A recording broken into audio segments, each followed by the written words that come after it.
and welcome back to Ask Dr. Saira, the show where I answer your questions about personal growth, spiritual development, and mental health. So, today's question comes from Gulshan. Gulshan's question is very short, but it's very loaded.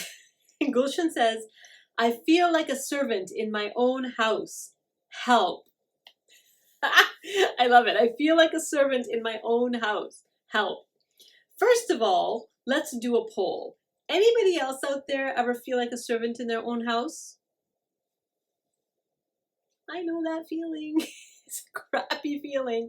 So first of all, thank you for reaching out and asking this question, because I think this is a question that many people can relate to.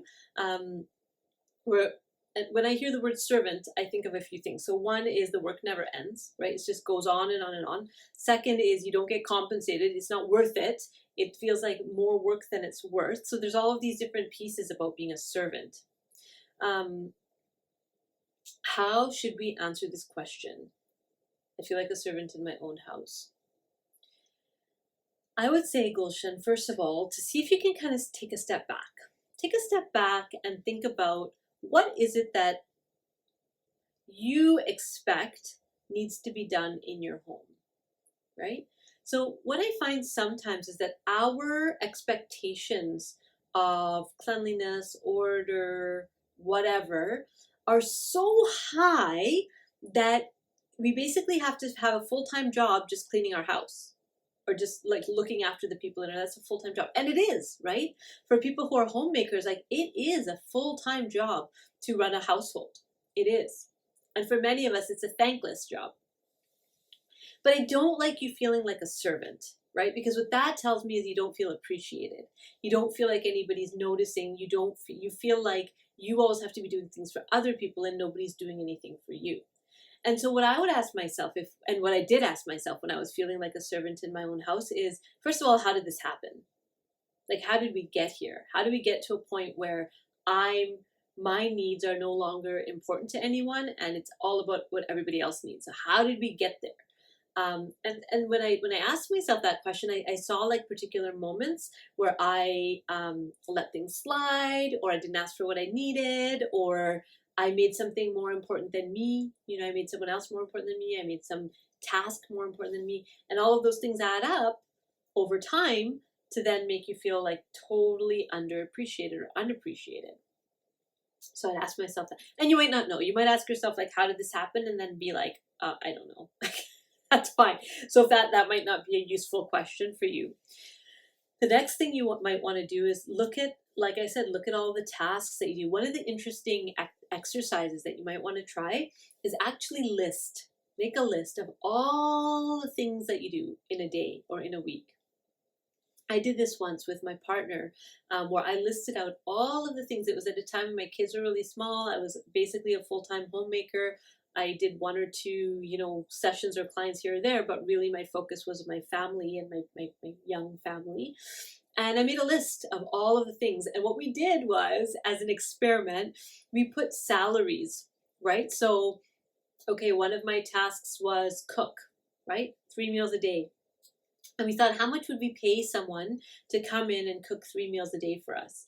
And we put down that number of salary. And then we did, okay, shopping, you have to buy the groceries. So how much would we pay? And then how much would we pay for someone to do our laundry? And how much would we pay for all of those different pieces of what it takes to run a household? And when we were done, we realized that like I was saving the family hundreds and thousands of dollars, right? With my unpaid labor of love, I was saving us so much money that we would have had to spend if somebody else was doing it. And I think that's the challenge, right? Gulshan, is that we often, women, not always, but often women have this burden on us to kind of keep things running, keep things moving.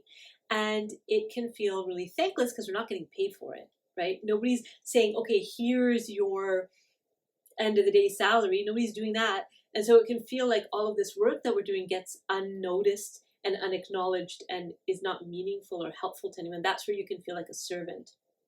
And so I would think about that, right? I think about, how have I internalized that story that as Gulshan, I'm the one who needs to be doing everything for everyone in this household? Where did I get that? Okay, if you don't know where you get it, that's fine too. But Why am I continuing to do this? Chances are there's some sort of good feeling that you probably get at some point. Like I know for myself, I love sitting in a clean house, right? I love it when everything's done and I tell my children, like, don't just sit here, like, please don't go anywhere because I just need to enjoy the clean house for 5 minutes, right? So there is a payoff. It does feel good, but it doesn't feel good if you're doing it out of sacrifice. And that's what, when you say I feel like a servant, what that tells me is you feel like you're sacrificing. So rather than being in service to your family, you're actually sacrificing your own well-being, happiness, time, whatever it is. The sacrifice and service thing is a really interesting area, and I actually teach about this and the difference between sacrifice and service. Sacrifice feels heavy, and when we're in sacrifice, we want something back. Whereas service feels like a choice, and when we're in service, we don't need anything back. And really, it's about our mindset and our choices. So when you're choosing, so I'll give you an example. My mom asked me to come help her pack up and do some, like, they were moving house and they asked us to come and pack. And it was a weekend, like it was an intensive weekend. We drove in from out of town and we helped with the packing. Now, my husband and I and the kids, we had decided that, okay, we're going into town and we're going to help, and this is going to be our focus, right? Most of the time when I come into the city where my parents live, I want to see my friends. I grew up there, right? So I want to see friends, I want to see family, I want to do things, I want to go to my favorite restaurant. But that weekend we had made about the packing, right?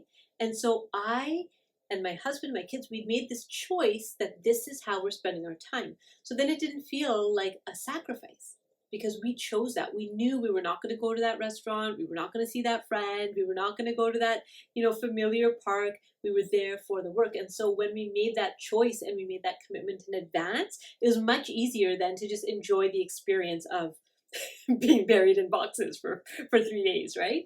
So think about the choices that you can make. And are there some ways of looking at things that can adjust a little bit?